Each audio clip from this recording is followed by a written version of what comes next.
Ці будзе адліга? Рэжым маладзец. Кепска. Татальны ўзровень рэпрэсій. Экстрэмізм. Пратэставаць ніхто не будзе. А што далей? Выстаіць рэжым ці не выстаіць? Расійскі след? Какой кошмар. Ты працягваеш так думаць? Просто крінжова. Каб не было Лукашэнкі? Все павінна быць па законе. Твой вобраз будучыні Беларусі? Тут няма пераможцаў. Гэта канал «Жыццё малінам», я па-ранейшым клічу Мікіта Мелказёраў, і сёння да нас са Швецыі прыехала дактарантка Карстадскага універсітэту і дырэктара Цэнтра новых ідэяў Леся Руднік. Мы прапануем вам вялікую размову пра тое, як TikTok стаў месцам бою палітычных беларускіх сілаў. Ну і пра тое, што такое беларускі фемінізм. Слава Украіне, жыве Беларусь, пачынаем глядзець, будзе вельмі і вельмі цікава. Ты рабіла вялікае даследаванне наконт таго, я зараз фармулюю, як тэрыторыя соцсетак стала нейкім там па-руску ресталішчам, месцам, дзе змагаюцца там дэмакратычныя сілы і рэжым, умоўна кажучы. Давай пачнем з таго, як ты разумееш, калі гэта не тэхнічнае пытанне, адкуль у Беларусі такое грамаднае пакрыццё інтэрнэтам? Слухай, тлумачэнне простае. Інфраструктура, зноў ж такі, я не эканаміст, не урбаніст, але моя тэорыя заключаецца ў тым, што інфраструктура заўсёды добра ў Беларусі працавала. У нас заўсёды прыходзяць у час цягнікі, у нас заўсёды ўсё як трэба працуе. Всё па раскладзе, бюракратыя дазваляе выбудоўваць інфраструктуру вельмі добра. Пакрыццё інтэрнэта праз тое, што добрае пакрыццё спачатку тэлефоннай камунікацыі было, і атуж тэхналагічна захавалася і развілося яно ў інтэрнэт. Я не чуў, што гэта агулам как бы такое адна з рысаў аўтакратыяў. Вялікая колькасць інтэрнэта. Чаму так адбываецца? Скажем так, гэта не абавязкова рыса ўсіх аўтакратый, таму што, напрыклад, ёсць Венесуэла, у якой вельмі часта ёсць праблемы з інтэрнэтам. Але таксама тэхнічна проста не ва ўсіх краінах ёсць добрая інфраструктура, каб праводзіць інтэрнэт па ўсёй краіне. Вот і всё. Таму ёсць нават дэмакратычныя краіны, дзе менш дасягу да інтэрнэту, чым у Беларусі. Таму тут пытанне такое, да, з аднаго боку інфраструктурнае, з іншага боку сапраўды аўтакраты часта, сучасныя аўтакраты часта спрабуюць клапаціцца пра тое, каб дасяг да інфраструктуры інтэрнэта быў. Чаму? Па-першае, аўтакратам самім хочацца штосьці сказаць насельніцтву. Таму што калі яны ўжо не зусім псіхі, як бываюць у некаторых дыктатурах, да, што гатовы страляць і гэтак далей, да, то ўсё ж такі нейкая камунікацыя з народам ім патрэбна. Для чаго патрэбна? У тым ліку, каб адчуваць пульс народа, каб разумець, што там адбываецца. Што будзе, калі мы запусцім зварот Пуціна там у 4 начы, там, дзе ён кажа, мы абвяшчаем вайну. Як будуць людзі рэагаваць, што падсмягчыць, што не падсмягчыць. Проста не ўсе аўтакраты прыслухоўваюцца да меркавання насельніцтва, але частка прыслухоўваецца. Па-другое, акрамя таго, што трэба намацваць нейкую сітуацыю, да, атрымліваць ад людзей фідбэк, у тым ліку праз розныя відосы, которые публікуюцца. Яны ж не абавязкова публікуюцца, не знаю, каналам Пул першы. Яны могуць публікавацца а-ля нейтральнымі блогерамі, і проста патрэбныя людзі ў патрэбны час счытваюць інфармацыю, як людзі на гэта рэагуюць. То бок гэта замераць пульс, да, замераць пульс паміж выбарамі. Таму што выбары аўтакраты праводзяць у тым ліку, каб даведвацца рэальнае меркаванне пра сябе. То бок на цэнтральным узроўні гэта звычайна фальсіфікуецца, маніпулююцца нейкім чынам вынікі, але вельмі часта рэжымы таксама хочуць ведаць, як насамрэч людзі, што пра іх думаюць. Таму, але гэта адбываецца раз там на 5-4 гады. Таму паміж гэтым трэба таксама падтрымліваць нейкую сувязь. Трэба людзям таксама штосьці ў галаву заганяць. Рэжым маладзец, там маладзец канкрэтны аўтакрат, а вот глядзіце, што мы змянілі, вось што мы зрабілі. Па-трэцяе, гэта таксама спосаб адцягнуць увагу людзей ад важных праблемаў. Першы фармат, калі у цябе ў краіне проста татальны ўзровень рэпрэсіі, людзі баяцца што-небудзь зрабіць увогуле, але дзесьці штосьці палыхае, там бомбы, там ракеты, там неспакойна, там геі і гэтак далей. Ты проста накармліваеш сеткі вось гэтай інфармацыі, і людзі крышачку чытаюць пра іншыя рэчы. А па сутнасці, ва ўмовах, калі ў цябе няма нармальна функцыянуючых медыа, а телек все ўжо давно не глядзяць, ну, в сэнсе, это неправда, конечно, глядзяць больш дарослыя людзі глядзяць телек, маладыя глядзяць менш, але калі менш людзей глядзіць телек, конечно, там яны ўжо гэтыя наратывы не скушаюць, да? Таму можна іх прасоўваць праз сацыяльныя сеткі. То бок, я не сцвярджаю, што это эфектыўна. Хутчэй за ўсё, што людзі ўспрымаюць это як крінж у пэўным сэнсе. Але тое, што яны это спрабуюць рабіць, это факт. То бок яны спрабуюць рабіць, мы на это глядзім таксама. Давай параўнаем. У 2020 годзе, наколькі я разумею, была татальная параза нанесена, ну, прынамсі, у Тэлеграме нанесена дзяржаве. І тады мы зазначалі, што дзяржава у інтэрнэт не умее. Што можам з тобой сказаць ось зараз у студзені 2025 года? Як у дзяржавы з інтэрнэтам? Умее лепей. Умее значна лепей, яшчэ не навучылася маштабна набываць ботаў, маштабна фільтраваць контент, як адбываецца гэта ў Расіі, да? То бок я маю на ўвазе зараз фільтрацыя праз там ты заходзіш у Google, шукаеш одно слово, і у тебе просто вот все фільтруецца непатрэбнае у шэрую зону сыходзіць. Таму што яны в Яндексе шукаюць. Да, менавіта. Але ў тебе сапраўды, таму што ёсць пэўная фільтрацыя і тэхнічная, да, інфраструктурная таксама, і ёсць супраца з правайдерамі мабільнай связі, з правайдерамі, проста інтэрнэт-правайдерамі хатняга, напрыклад, інтэрнэту, праз якіх ты проста фіксуешся ў гэту. То бок гэта даволі комплексная такая гісторыя, якая патрабуе вялікіх рэсурсаў.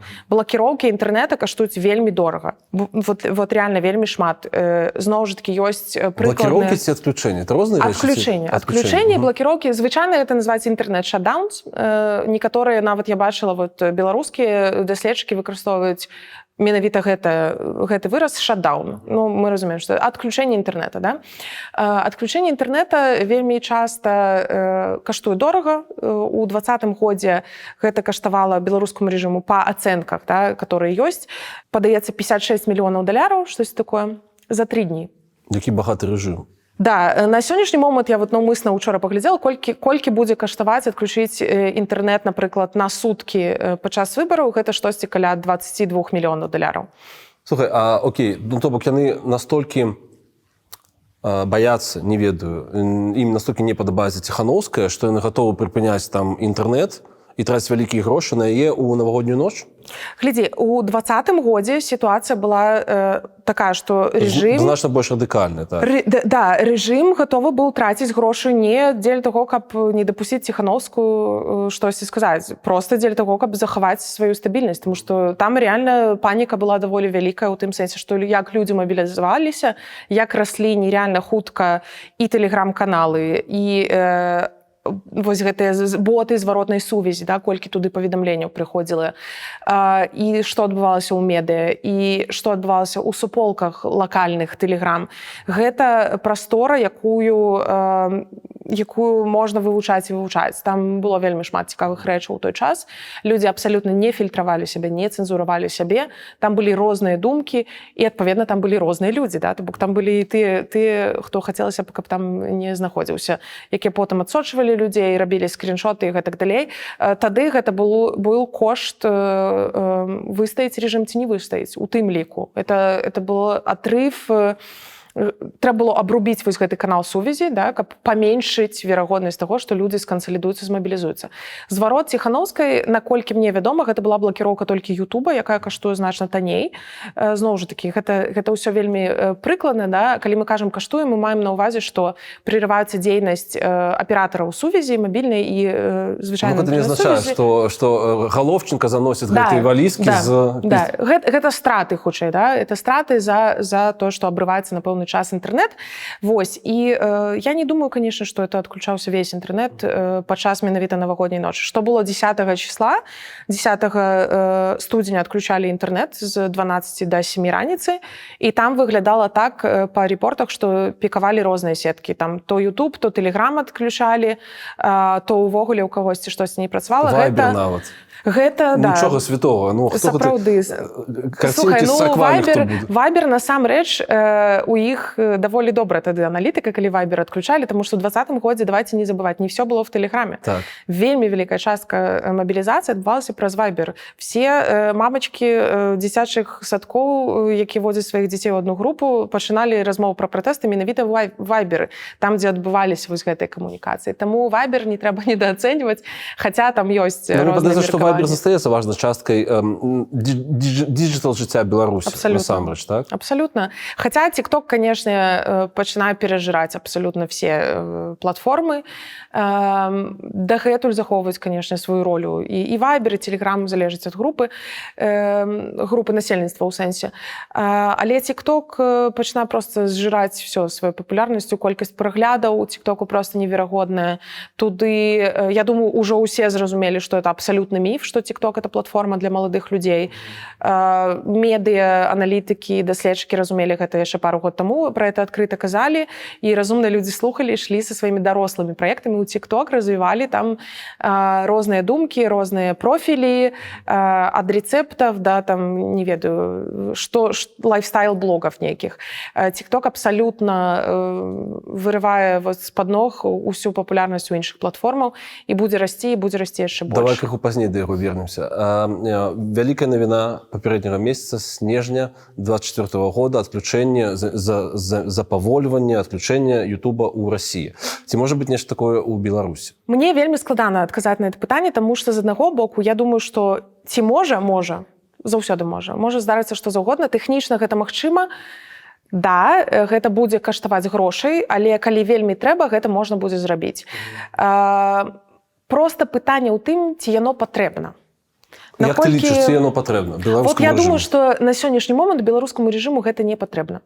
То бок, я чуў такое меркаванне, што на халеру нам, сілавікам маецца на ўвазе, блакаваць ім весь YouTube, калі мы можам развешваць, працягваць ім кожны тыдзень развешваць экстрэмізм.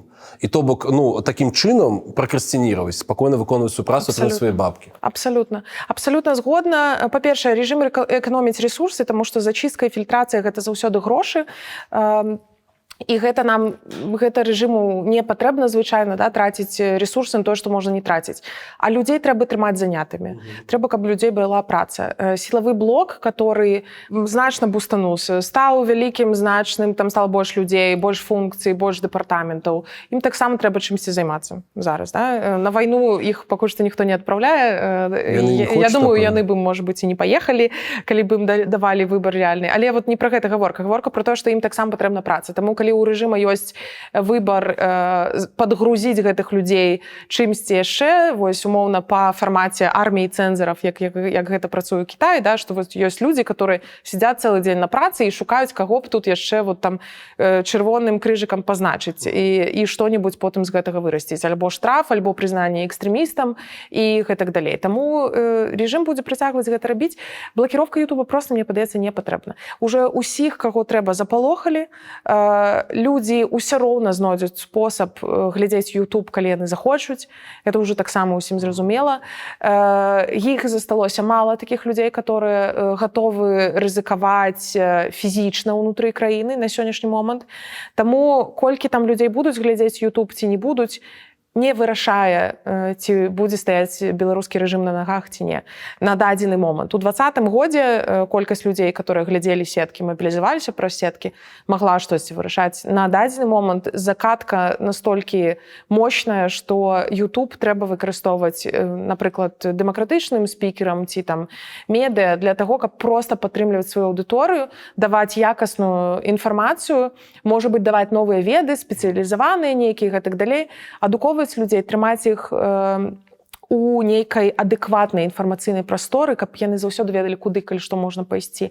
Но выбудаваць там пратэст не атрымаецца. Таму на сённяшні момант я думаю, што беларускія ўлады не бачаць YouTube пагрозай, але давайце не забываць, што я зараз спрабую аналізаваць больш-менш, як бы рабілі рацыянальныя палітычныя актары, і я, напэўна, это занадта часта ўзгадвалі. Я просто хочу нагадаць, што беларускі палітычны рэжым — гэта не рацыянальныя, гэта не тыя палітыкі, якія кіруюцца выключна рацыянальным нейкім падыходам, што вот зараз трэба там так-то зрабіць.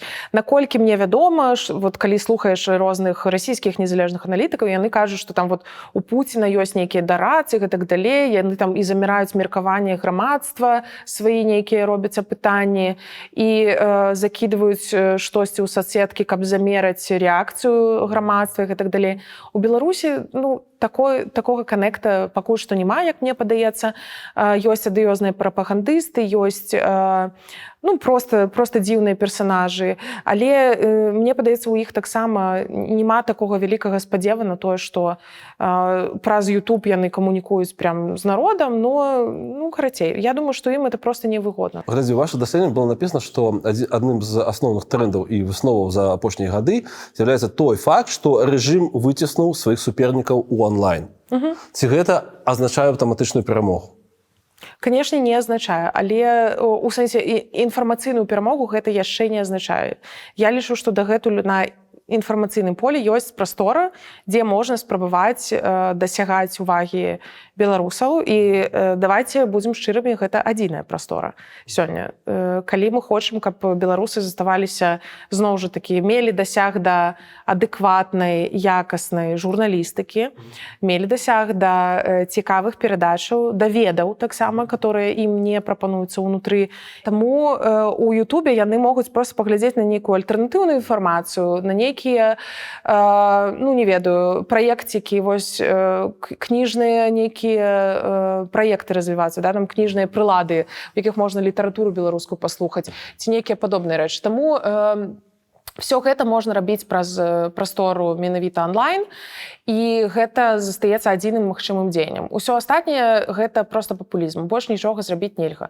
Нельга адправіць зараз у Беларусь некія вайсковыя атряды, нельга дзейнічаць палітычна, нельга балатавацца ў кандыдаты ці гэтак далей. Трэба захоўваць сувязь з людзьмі. Гэта самае галоўнае. Калі мы з табой кажам пра гэтае супрацьстаянне, полем бою якога з'яўляецца інтэрнэт, ці можна ацэньваць, хто перамагае? Сказаць, хто перамагае, хто прайгрывае, мне складана. На сённяшні момант я бачу, што чыста інтуітыўна тут няма пераможцаў. Тут усе прайгралі. То бок, людзі, которые просто хочуць скарыстацца беларускім незалежным інтэрнэтам, адарвацца ад палітыкі, як это было до 2020 года, не загружаць сабе галаву гэтай палітыкай, таму што мы ні на што не ўплываем, бо мы траўмаваныя. Праз гэта ёсць частка людзей, которым это все не цікава. У іх няма як бы сваіх куміраў, да? У іх ёсць, можа быць, нейкая карысная інфармацыя, але палітычных куміраў у іх няма. Дэмакратычныя сілы ім не цікавыя, занадта далёка ўжо не ўсочыш, што там адбываецца, як пайшлі працэсы. Ну і ідэалагічна прадстаўнікі рэжыма таксама не патрэбныя і не цікавыя. Таму не перамагае у маім уяўленні, не перамагае ніхто. Все прайгралі. Твой вобраз будучыні Беларусі, прэзідэнцкая ці парламенцкая рэспубліка? Парламенцкая. Чаму? Таму што мне падаецца, што гэта дазваляе большую стабільнасць і працягласць палітычнай сістэме, адэкватнай палітычнай сістэме. З прэзідэнцкай рэспублікай мы ўжо пабылі, і хутчэй за ўсё нейкі час, нават пасля трансфармацыі, яна таксама захаваецца. Гэта даволі цяжкі працэс змяніць на парламенцкую, але чыста па ўстойлівасці, па захаванню дэмакратычных прынцыпаў, мне падаецца, парламенцкая нашмат важней. У гэтага ёсць яшчэ адно тлумачэнне. Мне падаецца, беларусам патрэбна дадаць крышку канкурэнцыі. Парламенцкая рэспубліка стварае магчымасць для канкурэнцыі, і мне падаецца, гэта выкрышталізуе the best of the best у палітыцы. У рэтраспектыўнае пытанне. У якім годзе рэальна было перамагчы Лукашенка больш за ўсё? Паміж 94-м і 96-м. Я думаю, это максимум. Ці будзе справядліва, калі Лукашенко памрэ ці сыдзе на пенсію? Галоўнае, каб сышоў. Калі я читаю ваши даследаванні, у меня возникает адчуванне, это адчуванне, это не акадэмічна ні ў якім выпадку не дадзенае, што беларусы хочуць, каб не было Лукашэнкі, а што далей незразумела, наколькі гэта адэкватнае маё адчуванне. Гэта рэалістычнае адчуванне. Я думаю, што ў нас такое ж адчуванне. Да, беларусы сапраўды не могуць зараз прыдумаць сабе, візуалізаваць карцінку таго, што яны хочуць, таму ёсць людзі, которые за іх пра гэта думаюць. Таму што звычайна ў нармальных людзей няма часу, каб пасядзець і падумаць пра палітычную будучыню. Я не думаю, што людзі на кухні задумваюцца: ой, нам трэба парламенцкая ці прэзідэнцкая рэспубліка. Калі, зноў ж такі, калі это электаральны цыкл, то пра гэта людзі могуць размаўляць і думаць, як бы лепей было. Таму ёсць пэўныя інтэлектуалы, да, там журналісты, которые задаюць пытанні. Журналісты не заўсёды інтэлектуалы. Ну, я кажу, што само па сабе сфера, да, зразумела, адкуль гэтыя інтэлектуалы паходзяць. Это некія пісьменнікі, это журналісты, это аналітыкі, это эксперты і часам таксама апазіцыйныя актывісты, апазіцыйныя палітыкі, которые прапановваюць сваё бачанне. І ты ўжо потым можаш вырашаць, пагаджаешся ты з гэтым ці не. Але вядома, што у рэальнасці, калі мы адарваныя ад магчымасці прымаць нейкія палітычныя рашэнні, як і большасць беларусаў, просто так сказаць, як мы бачым будучыню Беларусі, складана. І гэта нармальна. Часта людзі фармулююць сваё бачанне будучага, бачанне ідэальнага палітычнага праз тое, што ім не падабаецца.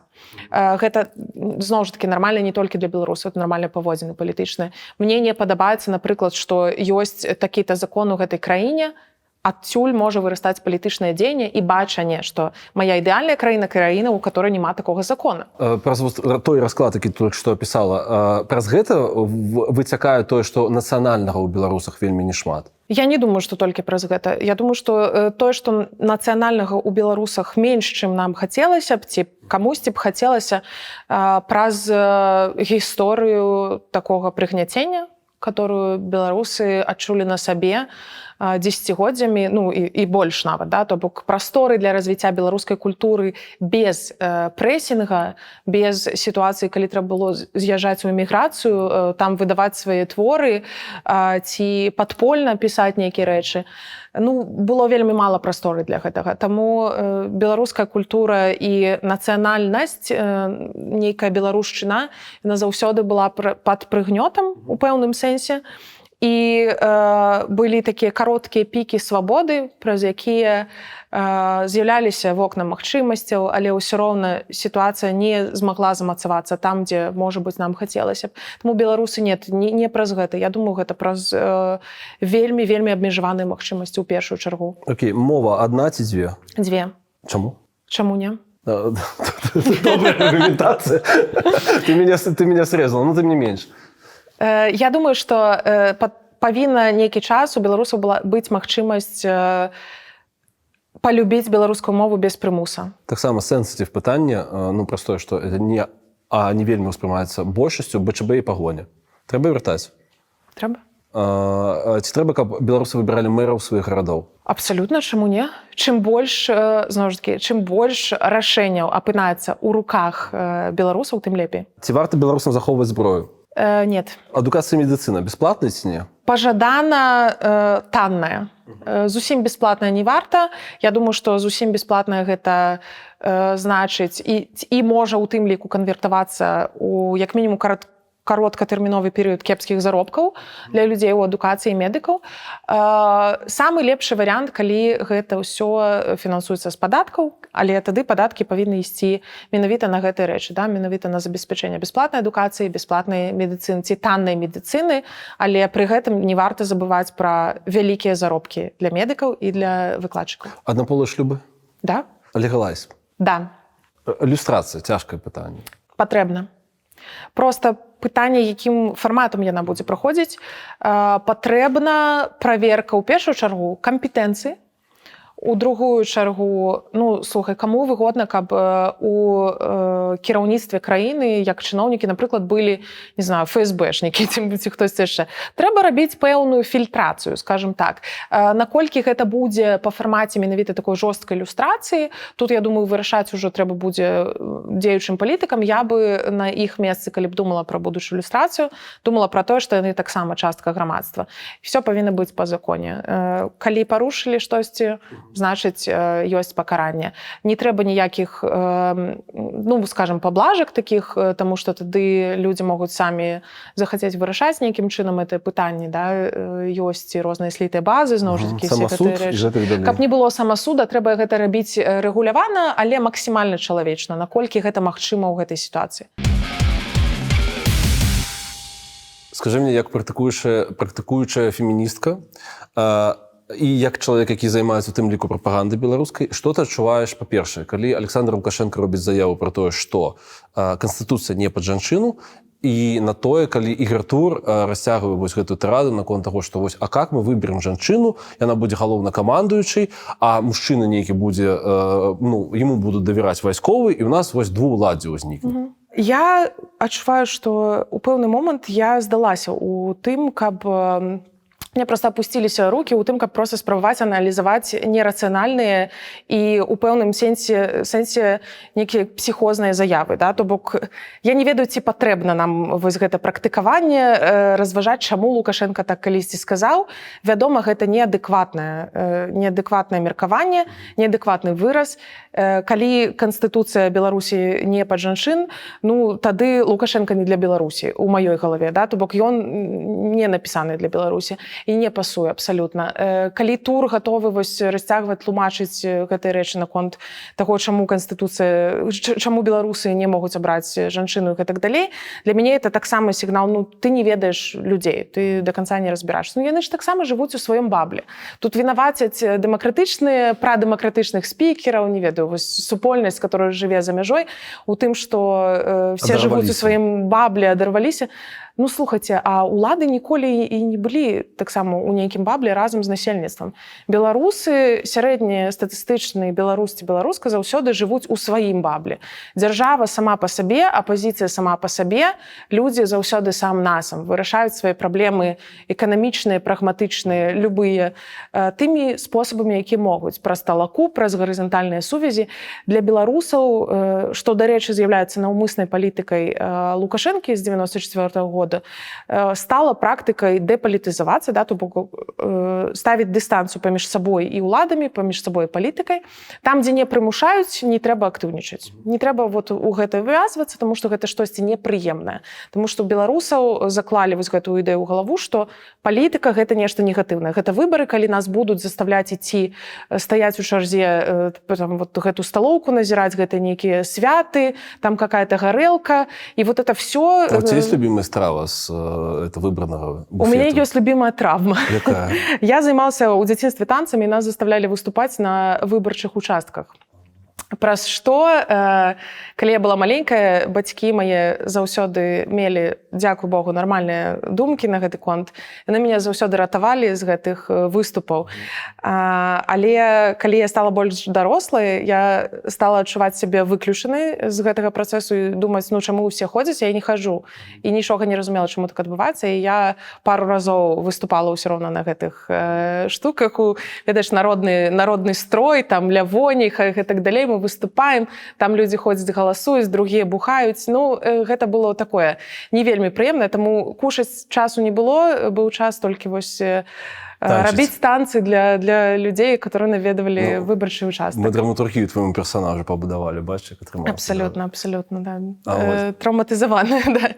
Не, у гэтым сэнсе я просто дадам яшчэ пра тое, што вось праз гэтую наўмысную дэпалітызацыю людзей і праз наўмыснае такое навязванне негатыўнага вобраза выбарчых ці палітычных працэсаў людзям, людзі проста не хочуць у гэта ўпісвацца. І ў гэтым сэнсе для мяне заўсёды беларусы большасць часу існавалі самі па сабе. Улады не цікавыя, таму што там у іх свая павестка, яны не разумеюць людзей абсалютна. Яны разумеюць сваіх прыхільнікаў, альбо яны застаўляюць іншую частку быць іх прыхільнікамі. Але яны рэальна не считываюць настрой грамадства у большасці. Беларуская дэмакратычная сілы ці ранейшая беларуская апазіцыя, калі так можна было казаць, яны таксама не вельмі считываюць настрой беларускага грамадства. То бок расце вось гэтая палярызацыя насельніцтва расце не толькі праз вайну, праз пазіцыю па вайне і гэтак далей. Палярызацыя у тым ліку расце ў сферы палітычнай камунікацыі. Палітыкі кажуць настолькі розныя рэчы, што беларусам проста зачапіцца і знайсці нешта сваё ў гэтым абсалютна нереальна.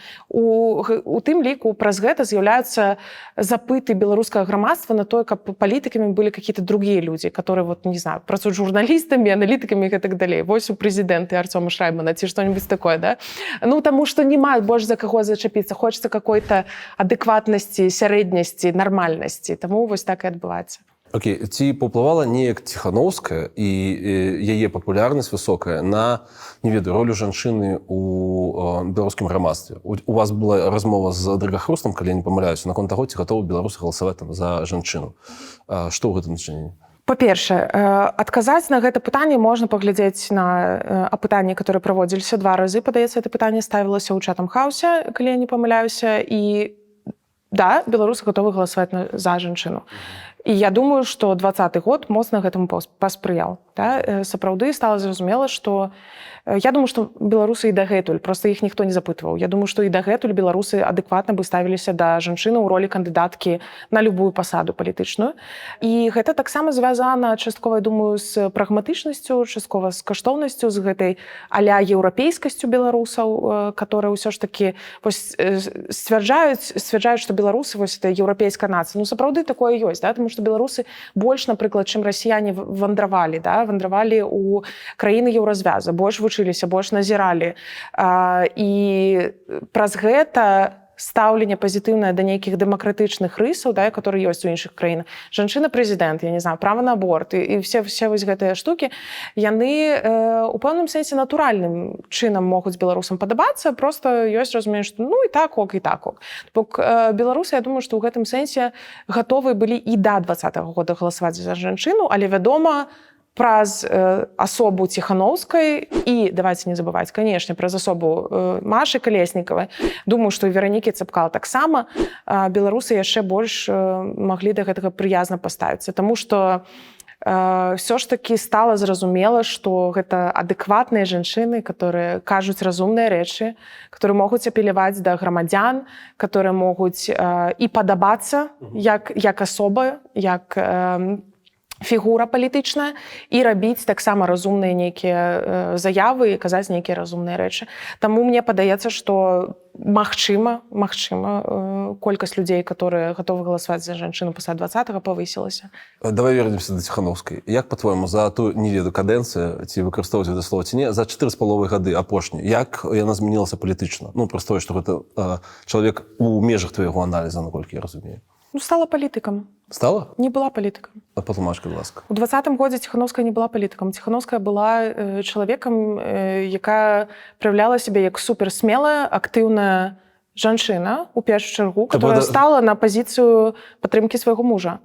Да? А потым вось гэтая сітуацыя, якая я вымусіла браць на сябе ўсё больш і больш і больш абавязкаў, больш адказнасці, яна яе у пэўным сэнсе узмацніла, да? То бок другіх людзей яна магла разбіць і зрабіць суперслабымі і супер, ну, скажем, траўматызаванымі. У Ціханаўскай, я думаю, таксама, я думаю, складана казаць, што тут траўмы ніякай няма, хутчэй за ўсё траўма ёсць моцная, але дзіўным чынам яна вельмі ўзмацнілася праз гэтую сітуацыю, праз тое, што шмат людзей паклалі на яе адказнасць.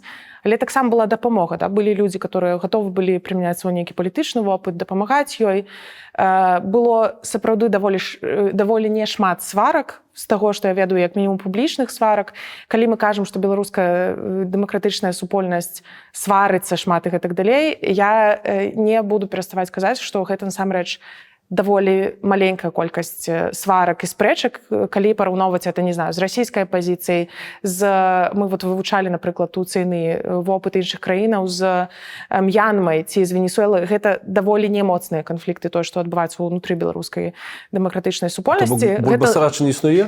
Гэта, не, я думаю, бульбасрач это крыху іншае. Гэта калі ўжо тут в чым розніца, патлумачна? Сацыяльныя сеткі, людзі, мы абмяркоўваем все, што толькі можна. А палітычныя менавіта спрэчкі, да, такія прынцыповыя, которые разводзяць вас у розныя бакі, і вот вы пачынаеце паралельна. Окей, ёсць канфлікт паміж Зянонам і Ціханаўскай. І ўсім. Вот это ёсць падзел. Да? То бок тут мы адчуваем ідэалагічны падзел, даволі моцны, і тут мы адчуваем таксама напружанасць такую камунікацыйную. Адзін, то бок Ціханаўская, дыстанцуецца ад таго, каб абмяркоўваць асобу Зянона, ну, таму што трэба паважаць іх і так далей, не хочацца крыўдзіць, я думаю, такая логіка. А другі можа даволі публічна, даволі агрэсіўна каментаваць дзейнасць Ціханаўскай. То бок для мяне это адзіны відавочны падзел, который ёсць. Усё астатняе, што ёсць, хіба што ўзрасло ўжо далёка пазней за 20-й год, гэта дыялог пра палітвязняў. Зноў ж такі, якая стратэгія павінна быць? Вось мы бачым, што адкалолася частка людзей, которые былі пры кабінеце, пры офісе, і ў іх даволі адрозная пазіцыя таго, што прамоўціцца як асноўны трэк, як асноўная павестка. Вось. Але агулам, я думаю, што вяртаючыся да пытання, што адбылося з Ціханаўскай, яна сапраўды стала палітыкам. Вакол яе стала больш людзей, которым цікава гэтым займацца прафесійна, таму што як бы мы не казалі, што важна там працягваць змагацца там за каштоўнасці, каштоўнасці і гэтак далей. Вельмі важна, каб палітыкай займаліся палітыкі. Ці людзі, которым палітыка цікава. Калі у палітыку ўваходзяць людзі з іншымі кампетэнцыямі, важна, каб яны вывучалі тое, што адбываецца ў палітычным полі, каб яны это разумелі, а не спрабавалі прыносіць іншыя правілы гульні у палітычныя правілы гульні. Такое адбывалася ў час кампаніі 20-го, і частка нейкіх бізнес-падыходаў ці, не ведаю, больш крэатыўных падыходаў выстреліла класна. Да? То бок айцішнікі, якія робяць першыя ў свеце онлайн-галасаванне альтэрнатыўнае. Топ. Але што адбываецца далей?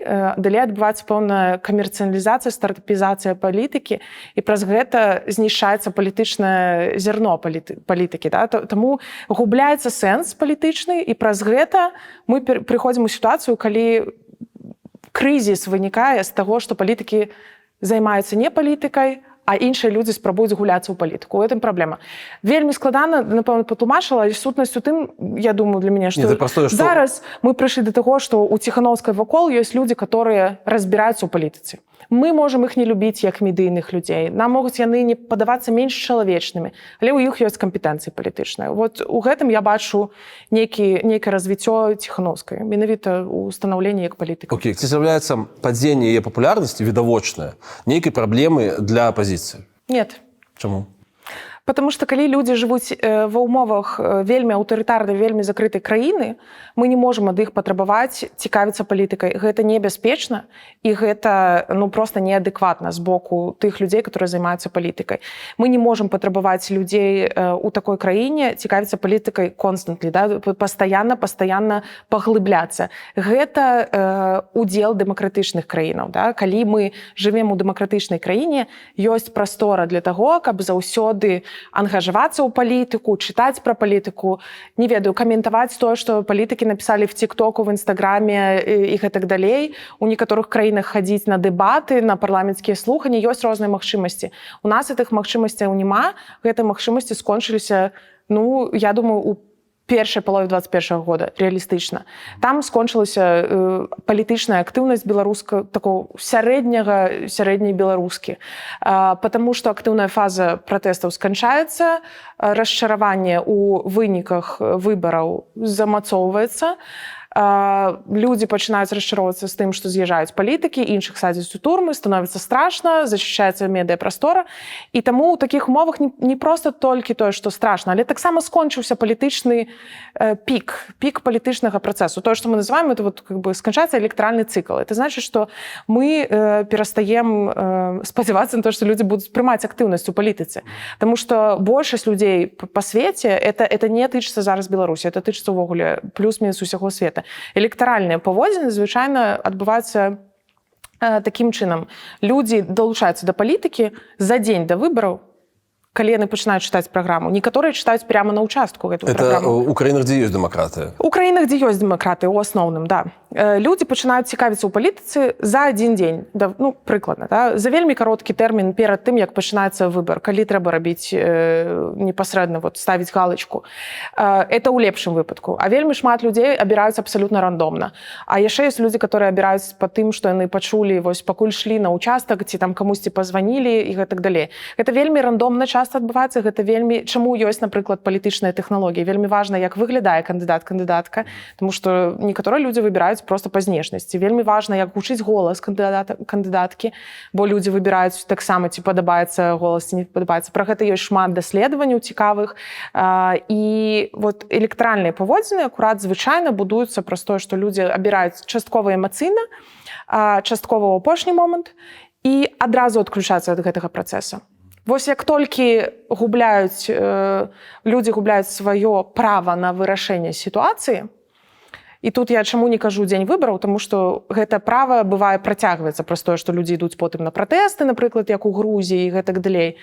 Але як толькі яны адчуваюць, што права вырашаць сітуацыю палітычную у іх забіраюць, ці яно змяншаецца, яны пачынаюць звяртацца да руціны. І ў гэтым сэнсе патрабаваць палітычнага ўдзелу ад людзей, которые ўжо зрабілі все, што яны маглі, зрабілі свой унёсак, і нават больш, гэта крыху дзіўна, але таксама трэба не забываць, што гэта страшна. Таму Асабліва, калі мы знаходзімся за мяжой, казаць пра тое, што вось, ну, там, Ціханаўская губляе сваю папулярнасць, таму што яна штосьці кепска робіць, я думаю, што гэта крыху неправільна, потому што яна губляе папулярнасць у тым ліку, таму што людзям больш не цікава палітыка. У іх няма магчымасці прымаць палітычныя рашэнні. Выбары не працуюць. У 2020 годзе гэта было зразумела не ўсім. Зараз это зразумела плюс-мінус усім. І выбары не працуюць іншыя інструменты, пратэставаць ніхто не будзе. Таму навошта включацца эмацыйна і фізічна ў гэты працэс. Ну, вось, я думаю, сітуацыя прыкладна такая. Таму, у пэўным сэнсе, калі б мы сёння атрымалі сітуацыю, у якой стала резка ўсё можна, і тады б замерілі рэйтынг Ціханаўскай, я думаю, што мы б пабачылі зусім іншыя лічбы.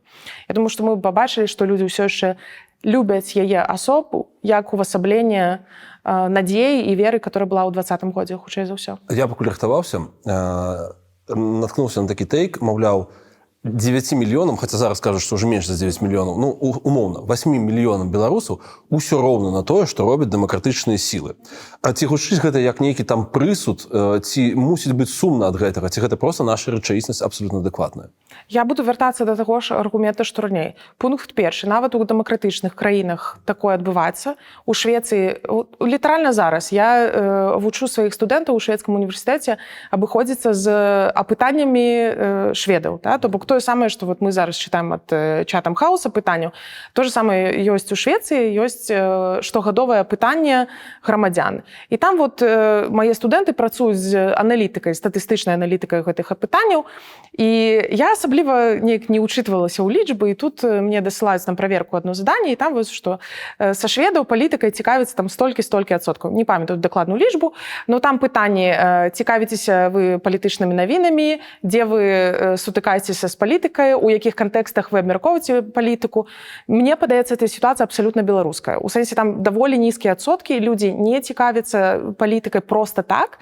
Вось калі выбараў няма, палітычнае пытанне асабліва людзей не цікавіць. То бок я магу зрабіць выснову з тваіх словаў, што беларусы не апалітычныя, беларусы рацыянальныя. Калі беларус бачыць, што ён можа на нешта паўплываць, ён можа накіроўваць туды сваю энергію, свой час, ну, ён гэтым цікавіцца. А так, как бы, ну, няма да чаго прыкладаць свае высілкі. Я бы сказала па-іншаму, беларусы не унікальныя. То бок, па-першае, беларусы нармальныя ў плане, як і іншыя любыя людзі, которые удзельнічаюць у палітычных працэсах ва ўсіх краінах, незалежна дэмакратычныя і недэмакратычныя. А па-другое, беларусы таксама жывуць у аўтарытарнай краіне, што яшчэ больш ускладняе палітычны ўдзел. Гляди, вот фотка, распавядзі мне, калі ласка, што гэта такое. Вось верхняя мяне цікавіць. Калі я правильно памятаю, гэта фотка была зроблена, калі мне было 5. Да, это был 2000... мне было 7, напэўна. Ну, карацей, я не памятаю. Гэта адзін з першых пратэстаў вялікіх маіх, на якіх я прысутнічала. Это было у Гродні, там, дзе знаходзіцца Калужскі парк. Я была там з бацькамі. Мітынгі апазіцыйных суполак тады былі даволі маленькімі, але мне падавалася, што это вельмі вялікі пратэст, і тады існавала такая газета «Пагоня». Там нейкі час працаваў мой бацька, і гэта фота было зроблена яно было ці то на вокладцы, ці то на вокладцы менавіта гэтага матэрыяла пра пратэсты, да? І вось адзін з людзей, которые там, не буду называць імя, быў тады фотографам, зрабіў менавіта гэту фота, і там быў матэрыял пра пратэсты. Для мяне это першая, як бы, такая памяць, калі я патрымала БЧБ сцяжкі ў руках. Канешне ж, для мяне это было абсалютна натуральным, ніякіх дэбатаў не было наконт таго, казэ ці БЧБ, абсалютна. Я была ўзрошчана з беларускай мовай, з БЧБ сцягам. Пры гэтым ніхто там мне не казаў, што всех рускамоўных трэба расстраляць. Наадварот, у меня была супер такая адкрытая сям'я, адкрыта ў сэнсе да культурным сэнсе. Я была вельмі сацыяльным і дзіцёнкам, і далей у школе таксама расла. Потым это все змянілася. Змянілася праз тое, што там ёсць нейкія працэсы, якія адбываюцца ў падлеткавым узросце, калі ты разумееш, што ты адна такая, і што з табой ніхто не хоча размаўляць пра выбары. Калі табе 12, і ты хочаш размаўляць пра выбары, которые адбыліся ўчора вечарам, на цябе все глядзяць квадратнымі вачыма. Чаму? Што? Пра што мы ўвогуле? І потым вот это все беларуская мова, какие-то сцягі. Все это вельмі было чужым для большасці маіх аднакласнікаў. Таму я заўсёды там то з бацькамі тусавалася, то у мяне потым з'явілася свая кампанія, которая там таксама у такіх парках спявалі там на гітары песні НРМ, хадзілі на канцэрты, ну, вся такое вакол такой беларускай, напэўна, рок-супольнасці, штось так это можна назваць. Даволі разумныя, інтэлігентныя падлеткі, которые любілі беларускую культуру, беларускую музыку, ездзілі на канцэрты Вольскага, на канцэрты Ляпіса і займаліся, ну, цікавымі хобі. Там у кагосьці музыка, у кагосьці нейкія там мастацтва. Вось у такой суполцы я таксама нейкі час пабыла. І это все спрыяла таму, каб захоўваць пэўныя традыцыі, такія, которые захоўвалі ва мне беларушчыну адэкватную такую, не старую, а такую менавіта класную, сучасную, цікавую беларушчыну, якая была маленькай, яна заўсёды была для мяне маёй такой. Я ведала, што моя беларушчына толькі з маімі сябрамі ці з маім колам. Это для мяне ніколі не было прадметам выносіць, не ведаю, там нейкія вялікія буйныя спрэчкі і так далей. То бок у школе я размаўляла па-руску ўжо ў дарослым узросце. Нідзе палітычныя размовы не ўзнікалі. Ну, першая мова твоя беларуская, наколькі я разумею, абсолютно, так? Да. Я пэўны час, мне падаецца, што я нават нармальна не размаўляла па-руску. Ну, то, што мои бацькі кажуць, бо яны размаўлялі са мной па-беларуску, і руску я нармальна не... Ну, я, канешне, разумела штосьці, але калі я прыходзіла ў садок, у мяне была выкладчыца, нават вось, у самыя першыя вось этой яселькі, як яна называецца? Воспитательница. Да, воспитательница размаўляла са мной па-беларуску, імкнулася размаўляць па-беларуску, бо я адказвала па-беларуску. Ну, але садок быў рускамоўны, таму і школа моя рускамоўная была. То бок ты змагарка ў другім пакаленні. Хочацца верыць, што больш, чым у другім, але наколькі мне вядома, ну да. Ну, мои бацькі не займаліся ніколі палітыкай, яны займаліся журналістыкай і развіццём грамадзянскай супольнасці. Подожди, давай яшчэ раз, колькі гадоў ты ўжо жывеш у Швецыі? З 2015-го 9. Пашпарт у цябе які? У меня 2 пашпарты. Ага. Ну, то бок шведскае грамадзянства у цябе ёсць. Ёсць. Патлумач мне вельмі проста сваю матывацыю без нейкага дадатковага пафаса займацца беларушчынай на такой адлегласці. Ну, я бы сказала, што это Беларусь стала Беларусю, хутчэй за ўсё, не столькі беларушчына культурна, а... Сапраўды. Беларусю як тэмай, да? То бок Беларусь для мяне стала проста тэмай, прадметам майго, па-першае, дыплома бакалаўрскага, потым магістарскай, потым другой магістарскай, зараз у доктарскай я таксама закранаю Беларусь часткова, не толькі Беларусь, але ў тым ліку Беларусь, таму што мне падабаецца рабіць штосьці, да чаго я маю ідэйную прывязку. Гэта нармальна, калі ты сумяшаеш это з прынцыпамі даследчымі нармальным, то бок калі ты не проста пішаш, там, ведаеш, эмоцыі, ты ж робіш даследаванне, у гэтага ёсць нейкі інструментарый, у гэтага ёсць нейкая формула, калі ўсё правільна рабіць, аб'ектыўна максімальна, але пры гэтым дадаваць да гэтага штосьці, што табе персанальна цікава, звычайна атрымліваецца класны прадукт. Класны ў сэнсе вельмі вузкі, нішавы, акадэмічны, да?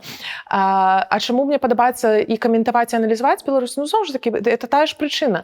Табе павінна быць цікава рабіць тое, што ты робіш, і тое, з чым ты працуеш. І другое, што для мяне важна, я хачу, каб моя праца рабіла нейкі ўнёсак. Хаця бы кудысьці, хаця бы камусьці. Яна павінна быць карысна.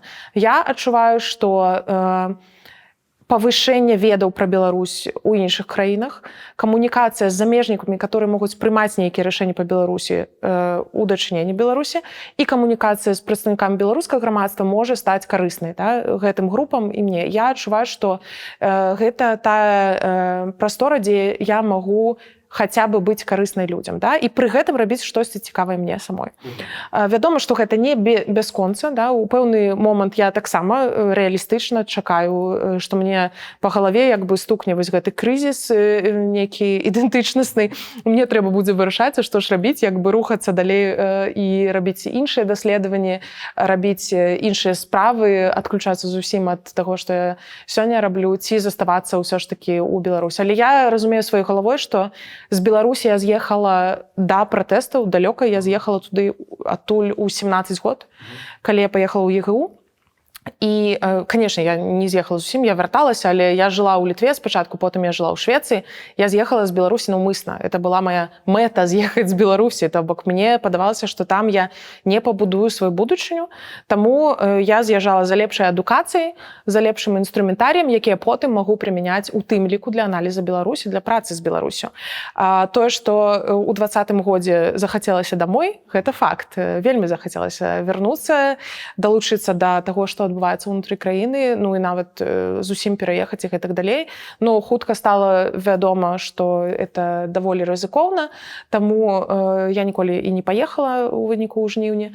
Вось. Але я хочу адзначыць яшчэ адну рэч. Я стараюся заўсёды быць адкрытай сама з сабой і з людзьмі, которые ад мяне чакаюць нейкага меркавання па Беларусі. Я заўсёды кажу, што мой інструментарый гэта не гаданне, да? Мой інструментарый гэта даследаванне. Я буду казаць штосьці альбо праз прызму тых лічбаў, тых фактаў, которые мы дакладна ведаем, альбо можам на іх неяк абапірацца, ну, напрыклад, даследаванні, да, сацыяльныя апытанні меркавання беларусаў. Я магу на іх неяк абапірацца і рабіць з іх нейкія вывады. Я магу абапірацца на факты, которые мы бачым, але я не магу казаць, як яно рэальна знутры, таму што я давно там не жыву, таму што я не адчуваю гэты пульс, і ў гэтым я не бачу нічога кепскага. Я бачу ў гэтым толькі той момант, што трэба быць шчырым. Трэба быць шчырым самім сабой і шчырым з людзьмі, которые спажываюць твою аналітыку ці твоё меркаванне. Трэба казаць адкрыта пра гэта. Чаму з кропкі гледжання паліталогіі флешмоб «Нада» гэта кепска? Чаму кепска? Это добра? Гэта як? Патлумач мне, казаць. Флешмоб «Нада» — это проста крінжова. Калі б гэта было... Ну, крінжова не абавязкова кепска. Я думаю, што гэта па-кепска крінжова. Калі б гэта была сітуацыя, у якой у нас ёсць сапраўдная падтрымка Лукашэнкі, у тым сэнсе, што ў яго, конечно, ёсць падтрымка, але я думаю, што тыя людзі, которые ў флешмобе ўдзельнічаюць, гэта не тыя, якія яго абавязкова падтрымліваюць. Вельмі часта гэта тыя людзі, которых прымушаюць, там, і тыя, каго ў камісіях прымушаюць сядзець і гэтак далей. Таму я думаю, што людзі, которые прыйшлі на флешмоб пад прымусам, гэта 90% гарантыі таго, што флешмоб будзе выглядаць кепска. Трэба знайсці сапраўдных прыхільнікаў Лукашэнкі. Трэба даць ім мікрафон і даць ім проста магчымасць выказваць тое, што яны думаюць. Калі б я была паліттэхнолагам Лукашэнкі, я бы дала магчымасць людзям выказваць сваю рэальную падтрымку, казаць сваімі словамі, чаму яны хочуць яго падтрымліваць. Таму што мы ведаем, чаму людзі хочуць Лукашэнку падтрымліваць. Гарантыя стабільнасці, незалежнасці, там і ўсё вось гэта. Ёсць гэты наратыў, который частка насельніцтва сапраўды нясе і верыць у яго, верыць, што Лукашэнка абараняе беларусаў ад Расіі ў першую чаргу, ад вайны, ну, может быть, ад вайны ў першую чаргу, ад Пуціна ў другую чаргу. І там ужо ўсё астатняе гэта не так важна, таму што галоўнае, каб была бяспека, да? То бок ёсць людзі, которые ў гэта вераць, таму трэба ім даваць слова, да? Каб гэта не было крінжова. У выпадку, калі людзей туды сцягнулі, заставілі, паставілі эту масовку, грошай яшчэ не заплацілі, то бок это не зусім нават акторы і масовка. Ну, увогуле сумна, да? Ні выхлапа для людзей, ні выніка для прапаганды. Таму, ну, вось у гэтым сэнсе выглядае кепска. Глядзі, я не памятаю, каго учалаваць у шайбу, напрасці, господі, я взял гэтую фармулёўку «Прэзідэнт багатырь». Наконт таго, што яго так паказваюць. Наколькі я разумею з вашага даследавання, то TikTok менавіта спрабуе паказваць вот адца нацыі. Абсалютна так.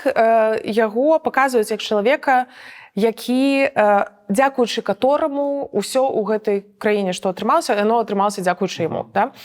То бок усе заслугі, якія рэжым спрабуе сабе прыпісваюцца персанальна Лукашэнка. Это культ асобы в TikTok? Это культ асобы, это не толькі ў TikTok, але ён перарастае ў тым ліку ў TikTok, што нам падаецца быццам бы крінжовым, таму што такога не адбывалася да 2020 года асабліва, там Лукашэнка, яго рэжым і весь гэты крінж, ён як бы можна было ад яго дыстанцыявацца. Яны жылі ў сваёй бурбалцы, у сваіх тэлеканалах, на сваіх сайтах, але гэта не ўваходзіла ў сацыяльную інфармацыйную прастору здаровага чалавека. Можна было ад гэтага трымаць дыстанцыю. Зараз ты на гэта натыкаешся, ўсё роўна тым ці іншым чынам табе гэта можа трапіцца. І там Лукашэнка сапраўды герой, бацька нацыі, дзякуючы яму каровы правільна стаяць, выходзяць у свой час, курачкі, яйкі несуць, і все вось гэта. Все дзякуючы Лукашэнкі. Да? І мір ёсць, і Пуціна няма на беларускай зямлі. То бок все вакол гэтага і круціцца. Но да, то, што я хацела значыць пра Колю Лукашенка, мне падаецца, пра гэта ўжо шмат казалі, але яго асоба... Ну, ён же падставіў усіх, да? Тым, што саскуфіўся. Ну, крышачку, да. І яго асоба зараз у TikTok, асоба Колі, раскручваецца вельмі моцна ў TikTok. І яна раскручваецца не праз, вядома, прафесійныя нейкія якасці, ён яшчэ маленькі, а праз рамантызацыю такую, да? То бок Коля прыгоженькі, вырас там вось з маленькага дзіцёнка да такога дарослага хлопца, там в касцюмах ходзіць на сустрэчы дзелавыя, і разумны, і там на гэтым іграе кітайскую культуру, вывучае мовы, вывучае гэтак далей. Ну вось рамантызацыя вось гэта адбываецца менавіта ў TikTok. В Телеграме няма такога тренда зусім. То бок там больш аналітыка, там больш прастора для выказвання меркаванняў вось менавіта гэтых прапагандысцкіх асобаў, которые могуць недзе не пагаджацца, але, як мы ўжо сказалі, у межах дапушчальнага такога плюралізму у TikTok гэта крышачку такое самастойнае вытварэнне контента, дзе мы не ведаем, хто стаіць за гэтымі аккаунтамі, але выглядае быццам бы гэта незалежныя аккаунты, да, то бок не аккаунты гэтых прапагандыстаў. І рамантызацыя Колі Лукашэнкі і ўсхваленне Александра Лукашенко адбываецца. Выбач, твой жыццёвы досвед, так этот трансфер из краша в скуфу, ён адбыўся ці не на твой густ? Ты маеш на увазе, ці быў Лукашенко крашам? Коля, ты маеш на увазе? Александр. Нет, ну, конечно, здесь все зразумела. Я думала, ты меў на увазе, што Александр был. Ну, для кагосьці крашам, да, Качанову паслухаць, так краш, конечно. Не ведаю, я не заўважыла пакуль, што гэта. У гэтаму не паглубляць. Нема ў даследаваннях такога... Скуфістасць пакуль, Коля, не даследавалі. Да, мы пакуль што не можем, у нас няма такой, ведаеш, шкалы, як заміраць ад краша в скуфа, ну, пакуль што такога няма. Но мы можем глядзець проста на то, як людзі паказваюць гэтага чалавека, што яны пра яго пішуць, і больш-менш акадэмічным языком ці даследчай мовай гэта можа называцца як рамантызацыя палітычнага персанажа. Таму крашаізацыя таксама крыху такое. А Коля палітычны персанаж? Я думаю, да. Ён палітычны персанаж не ў тым сэнсе, як Лукашенко бацька старэйшы, да, але у тым сэнсе, у якім можа быць сын дзеючага прэзідэнта ў вачах вось беларускай прапаганды. Ты казала пра тое, асабліва пасля вайны, што пашлі неўласцівыя Беларусі наратывы. ЛГБТК кепска, і што там яшчэ? Ну, в основном ЛГБТК. Так. Это что? Это российский след? Запазычванне, да. Запазычванне наратываў, которые з'яўляюцца быццам бы натуральным вынікам таго, дзе Беларусь сёння знаходзіцца в плане стасункаў з Расіяй. Палітычная інтэграцыя, эканамічная інтэграцыя, ваенная інтэграцыя, інфармацыйная інтэграцыя. Беларускія прапагандысты атрымліваюць прэміі ў Расіі, адбываецца інфармацыйныя абмены, трэнінгі, быццам бы прыязджаюць супрацоўнікі расійскіх прапагандысцкіх медыяў у Беларусі, і так далей. Все гэта, канешне, будзе мець нейкі уплыў. І калі мы робім аналіз, мы ў тым ліку глядзелі, мае калегі рабілі закрытыя даследаванні, у якім глядзелі на сувязь беларускай прапаганды з расійскай на тэмах, якія звязаны з дэзінфармацыяй. То бок, калі беларускія прапагандысты кажуць неправду, дэзінфармацыю, то у даволі вялікай колькасці выпадкаў гэта дэзінфармацыя выходзіць з расійскіх крыніцаў. То бок ёсць гэтаму пэўнае пацверджанне, даследаванне даволі доўга ўжо ідзе, каля 10 месяцаў, і там фіксуецца вось канкрэтна такі тренд, што запазычваюцца наратывы, якія менавіта звязаны з неправдай, да, з дэзінфармацыяй рознага кшталту. Калі мы глядзім на наратывы, сапраўды вось гэты наратыў пра ЛГБТ, пра тое, што недзе там дзяцей, вось гэта адукацыя сексуальная, напрыклад, дзяцей, якая іх робіць нейкімі не такімі, як яны павінны быць, а жанчыны наражаюць менш, а мужчыны там у некаторай сувязі ўступаюць, якія не патрэбна. І вось гэта усынаўленне, удачырэнне дзяцей ЛГБТ-парамі, рэлігійнасць, таксама роля царквы нейкім чынам пачынае крыху расці, да, расці ў тым сэнсе, што пэўныя рэчы лічацца шкоднымі ці неправільнымі, праз наратыў рэлігійнасці. Такога не было раней у беларускай прапагандзе. Вот там это там, против божественных каких-то ценностей, там, царква и так далей. Прабачце, тут не памятаю цытату канкрэтна, як яны фармулююць гэта, але звязваюць гэта менавіта з рэлігійнасцю, да, што згодна з какімі-то рэлігійнымі прынцыпамі так быць не павінна. Да. Адтуль жа растуць вось гэтыя традыцыйныя стасункі мужчыны і жанчыны. Мы бачым, дарэчы, это не толькі ў інфармацыйным сэнсе, мы бачым было вось гэта абмеркаванне закона пра парнаграфію, там, где любые абмеркаванні стасункаў аднаполых стасункаў вядзе да талкавання гэтага як парнаграфіі. Да? Па сутнасці, а парнаграфія гэта злачынства. Вось. І гэта ўсё как бы завёрнута адно з адным. Там недзе закон ёсць інфармацыйны спіс экстрэмістаў, калі мы памятаем, таксама не было раней у такім фармаце, як яны ёсць сёння. Прызнанне медыа экстрэмісткімі, паралельна з гэтым вот это клеймленне, стигматизацыя, якая адбываецца на онлайн-платформах. І гэта тое самае з ЛГБТ. Каштоўнасці, звязаныя з заканадаўствам, звязаныя з каштоўнасцямі, которые ёсць у Расіі таксама. Ці можам казаць пра з'яўленне пэўнай новай з'явы, такой як лічбавы гвалт, напэўна. То бок, за колькі стало людзей асуджаных за каментары, экстрэмізм, які ты прызнала, экстрэмісцкія фарміраванні і гэтак далей. Такое сапраўды ёсць, нават пра гэта, это зноў ж такі, это не ўнікальны для Беларусі выпадак. Гэта даволі частая тактыка, якую аб'ём мне падаецца унікальны. Да, у пэўным сэнсе, да. Хаця, і праз гэта мы сталі звяртаць увагу. Калі не лічыць выпадак Китая, напрыклад. Ёсць розныя выпадкі, таму я б сказала, што можа быць прапарцыйна, да, Беларусі, правда, такі даволі заўважны выпадак, але ў першую чаргу не праз аб'ём, а праз тое, што мы бачым, як гэта на практыцы развівалася з класічнага традыцыйнага аўтарытарызму ў аўтарытарызм, які даволі хутка вучыцца выкарыстоўваць тэхналогіі для нейкага свайго дабрабыту, свайго ўзмацнення. Што адбываецца ў сэнсе вось лічбавых рэпрэсій? Гэта звычайна называецца ў палітычнай навуцы digital repression, ці лічбавыя рэпрэсіі. Па сутнасці гэта адпаведнік традыцыйным рэпрэсіям, который выкарыстоўваецца як дапаўненне. Да? Вось замест таго, каб проста арыштаваць чалавека, трэба взламаць яго аккаунт ці здабыць яго пароль для аккаунта і паглядзець, што там адбывалася, куды ставіліся лайкі, на якія каналы былі падпіскі, з якімі людзьмі былі перамовы. Да?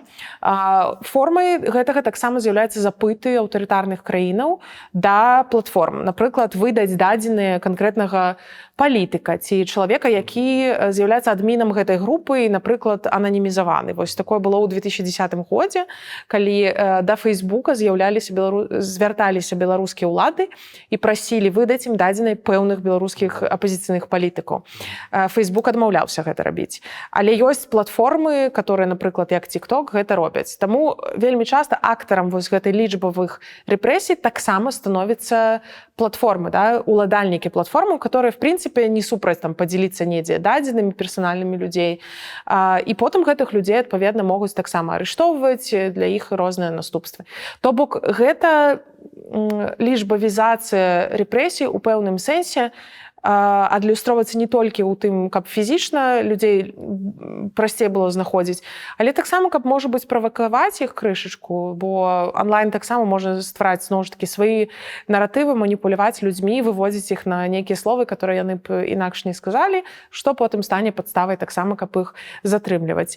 Это нашмат больш шырока, это таксама ўключае заканадаўства, да? Як мы цэнзуруем прастору, як вось, каб яна працавала для нас. Ну, калі мы успрымаем сапраўды гэта як там вальку, як нейкае змаганне, то зразумела, што перавага на карысць дзяржавы праз тое, што яна заканадаўства пад сябе таксама мяняе. Так, абсалютна. Абсалютна, і гэта з'яўляецца таксама часткай лічбавага аўтарытарызму. Трэба зрабіць такое заканадаўства, каб кантроль над інфармацыйнай прасторай быў патрабаваў як мага менш рэсурсаў штодзённых, да? То бок, каб людзям не прыходзілася сядзець і пастаянна правяраць, дзе там хто напісаў штосьці, а замест гэтага ёсць закон, і людзі ведаюць, што калі мы яго парушаем, ёсць пэўныя наступствы. А наколькі гэты закон адэкватны, в прынцыпе, для аўтарытарных рэжымаў вельмі часта гэта не важна, таму што ім адпавядальнасць перад міжнародным кам'юніці не так важна, гэта не каштоўнасць. Як мы чулі неадназначна неаднаразова пасля пачатку паўнамаштабнай вайны, і Расія і Беларусь неаднаразова казалі менавіта гэтую фармулёўку, што міжнародныя стандарты заканадаўства не з'яўляюцца для нас пуцеводнай зоркай в плане нейкіх стандартаў. У нас сваё разуменне, да? У нас свае каштоўнасці, у нас сваё бачанне таго, як патрэбна будаваць свае краіны, свае сістэмы. Таму, в прынцыпе, для беларускага рэжыма гэта не праблема, што законы з'яўляюцца абсалютна неадэкватнымі альбо нейкімі занадта жорсткімі ў параўнанні з іншымі заканадаўчымі актамі.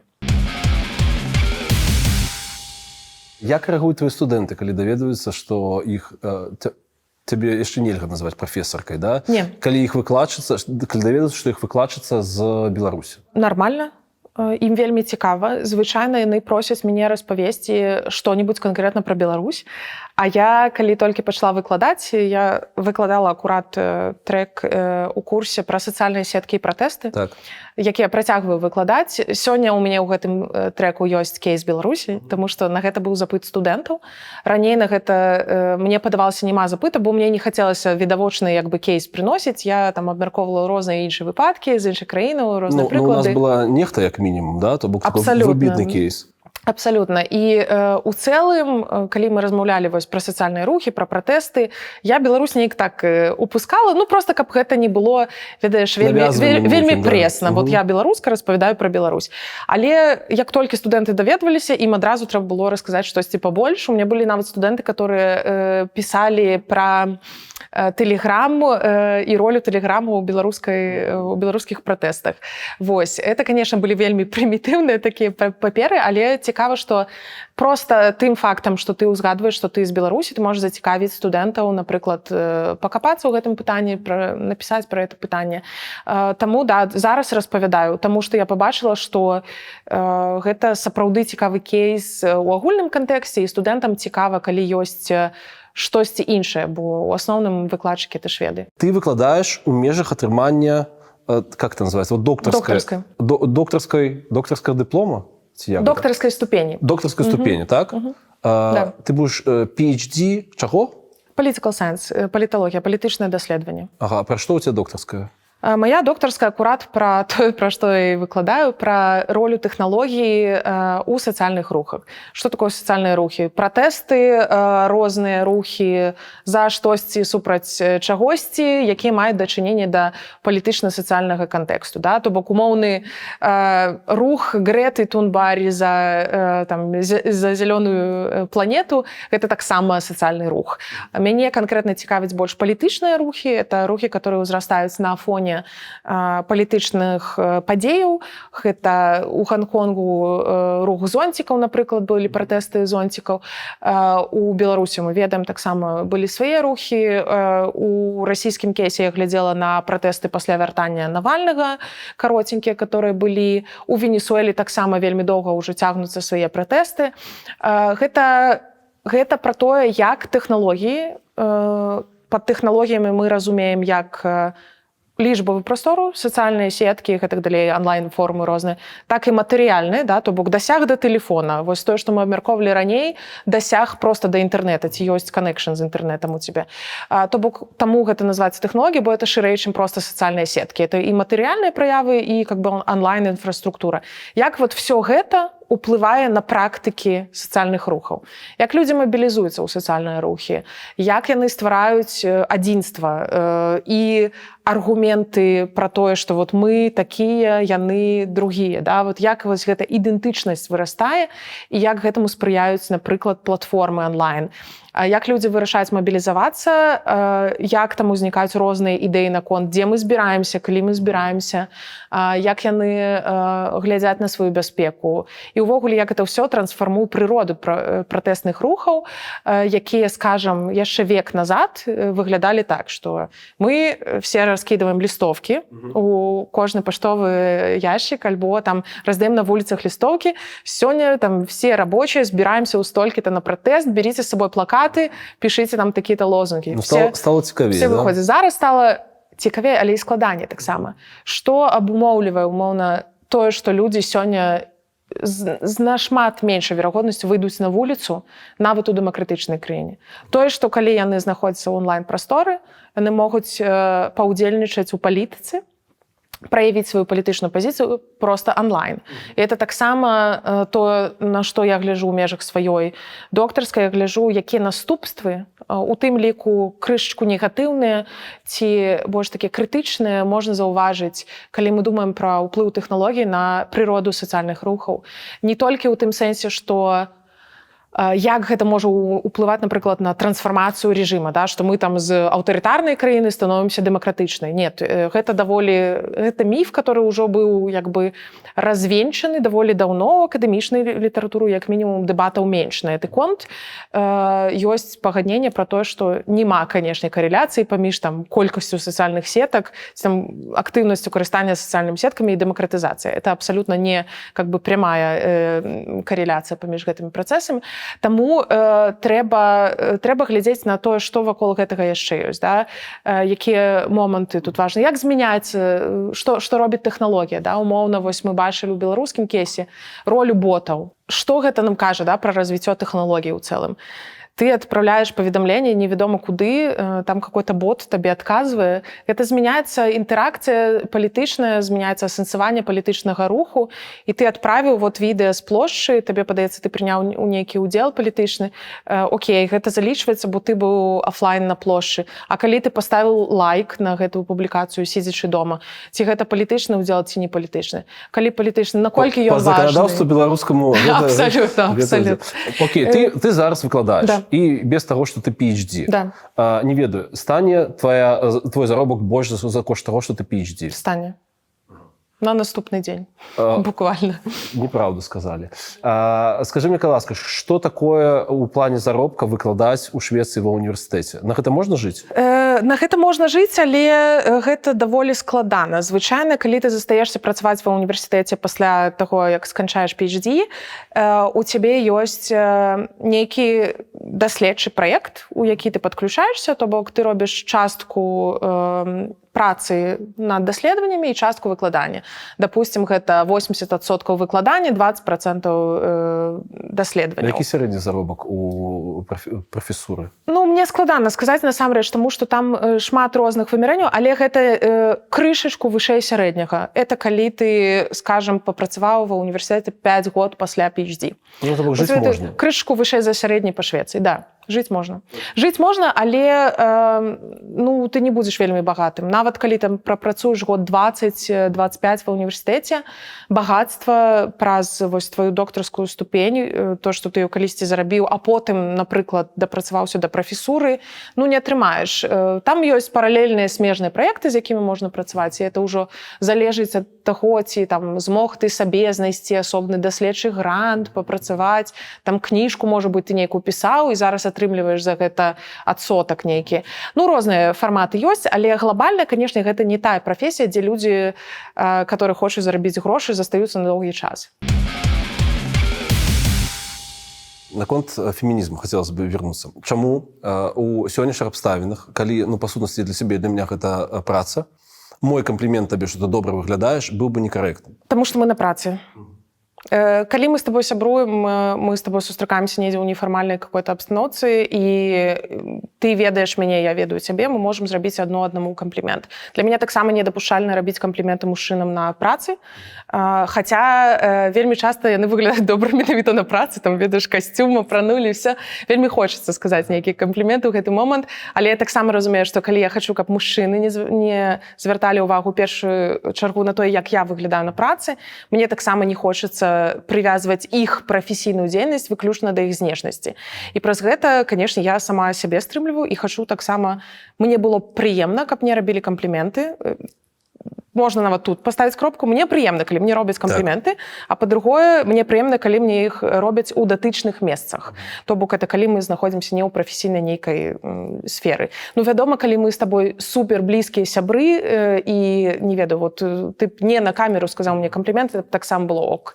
Но тут трэба счытываць абстаноўку. Калі ты працуеш з людзьмі і табе першае, што кажуць, это робяць кампліменты, Ну, тут трэба задумацца. Камплімент першы, это павінен быць класная зараз думка была. Пасля гэтага можна падумаць, можа быць, за кавай дадаць штосьці іншае. Окей, у тебя есть некалькі выступаў на Еврадио, и один из них сканчивается тем, что Дмитрий Лукашук, ну, то бок ты отказываешь, все отказы даешь информацию, и после Дмитрий читает нечто комментар. Леся не только разумна, але и пригожа. И я бачу, як это все сходить вот так вот, и как раз скончивается видос. Так. Правильно считал эмоцию? Абсолютно правильно. Я, падаецца, у адным з эфіраў я зрабіла заўвагу з метру. Я просто не памятаю, ці это была частка эфіра, ці гэта было акурат перад пачаткам запісу, але тады я вельмі сабой ганарылася, што нарэшце я адкаменціла гэта ў эфіры, хаця, падаецца, там не было запісу. Вось. Але ў гэты момант, сапраўды, ты бывае, што губляешься, таму што табе не хочацца крыўдзіць людзей, якія быццам бы хацелі зрабіць добрае слова. Не хочацца быць таксама гістэрычна ў пэўным сэнсе, але калі ты ідэнтыфікуеш сябе як феміністка, ты проста не можаш змоўчваць, таму ты павінна гэта нейкім чынам выказваць. Да? Таму калі ёсць магчымасць, я на гэта рэагую. Калі я бачу, што окей, вы прыгожая кропка, закрываецца эфір, да? Ну, то бок тады ўжо, канешне, ты не паспяваеш. Но бывае такое, што губляешься, таксама не ведаеш, як рэагаваць. І ў гэтым сэнсе я хочу сказаць, што это ёсць шмат жанчын, которые не умеюць яшчэ абараняць сябе, абараняць свае межы, альбо, можа быць, не вызначылі для сябе гэтыя межы. Камусьці, можа быць, это комплімент. І тут няма такога фемінізму, который функцыянуе сам па сабе для ўсіх жанчын. Фемінізм, па-першае, існуе ў шматлікіх хвалях, па-другое, ёсць розныя яго чытанні, розныя яго талкаванні. Зноў жа, для мяне, калі я назіраю за беларускай супольнасцю феміністычнай, аргументамі, которые ёсць феміністычныя ў беларускай супольнасці, і за тым, што адбываецца у Швецыі, напрыклад, для мяне это абсалютна два розныя фемінізмы. А ў чым розніца? Если калі цізерам даваць. Тое, што з'яўляецца праблемай для беларускіх жанчын, для шведак праблема 70-х гадоў. Ну, окей, 90-х гадоў. Ну, for example, шведкі не размаўляюць увогуле пра кампліменты на працы. Это нават не прадмет для дыскусіі, это неадэкватна. То бок гэта не сустракаецца? Это просто не сустракаецца. Окей. Ну, калі так сустракаецца, то, можа быць, на это былі ўсе згодныя, я не ведаю.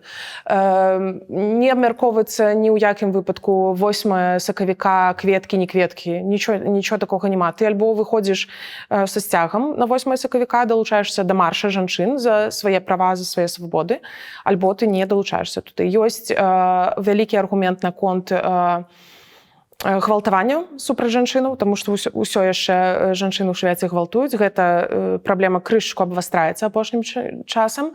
Да канца не зразумела, якія тут тлумачэнні, але расце колькасць альбо больш публічных кейсаў, то бок жанчыны больш пра гэта адкрыта кажуць, адпаведна, мы больш пра гэта чуем, і расце колькасць прысудаў супраць людзей, которые становяцца больш жорсткімі ў гэтай прысуды. Вось. І гвалтаванне, вядома, да? Хатні гвалт і таксама проста згвалтаванне. І апошнія аргументы – гэта, канешне, роўная аплата труда жанчын, дыскрымінацыя, розныя фарматы дыскрымінацыі, менавіта ў плане заробкаў і гэтак далей.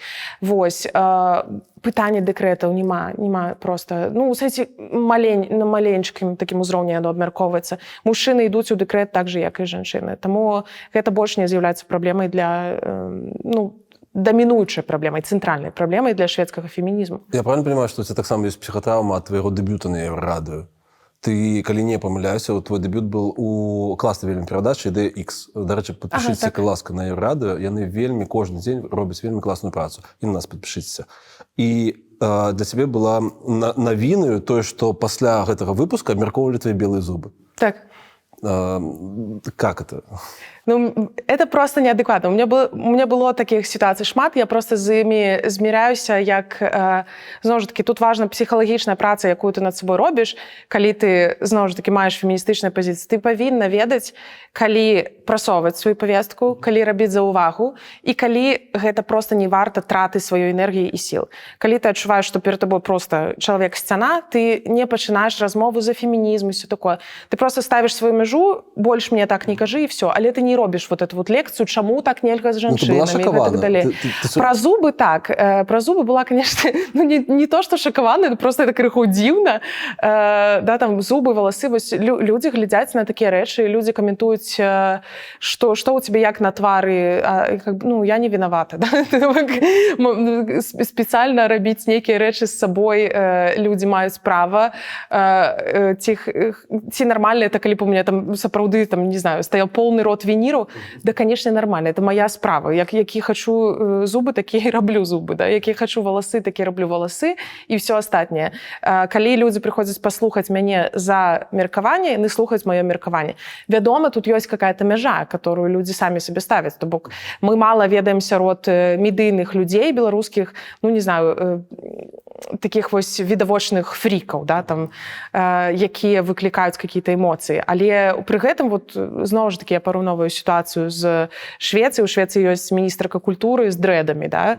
Ну, не памятаю я такіх каментароў, каб, ну, крышку ў сацыяльных сетках абмяркоўвалі, але каб у медыа з'явіўся артыкул, што у міністркі там культуры валасы, гэта не валасы, а дрэды, какой кошмар, такога не бывае. А калі гэта каменты ў соцсетках, яны, канешне, ёсць паўсюль. Таму камент пра зубы ў соцсетках, ну, это норм. Это непрыемна, што людзі звяртаюць увагу менавіта на зубы. Хацелася б, каб слухалі, але да.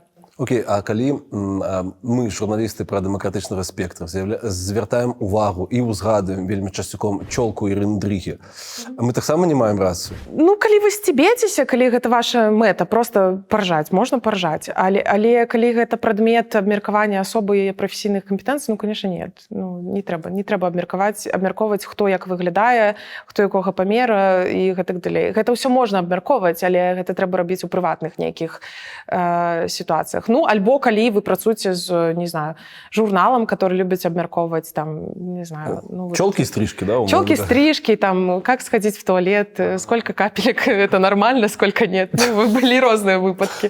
Я зразумеў спасылку на што. Наколькі беларускія мужчыны-палітыкі, нават дэмакратычнага спектру, гатовы да супрацы з жанчынамі на роўных? Слухай, я не знаю, ці гатовы яны на роўных, я не заўважала, што яны гатовы, калі шчыра.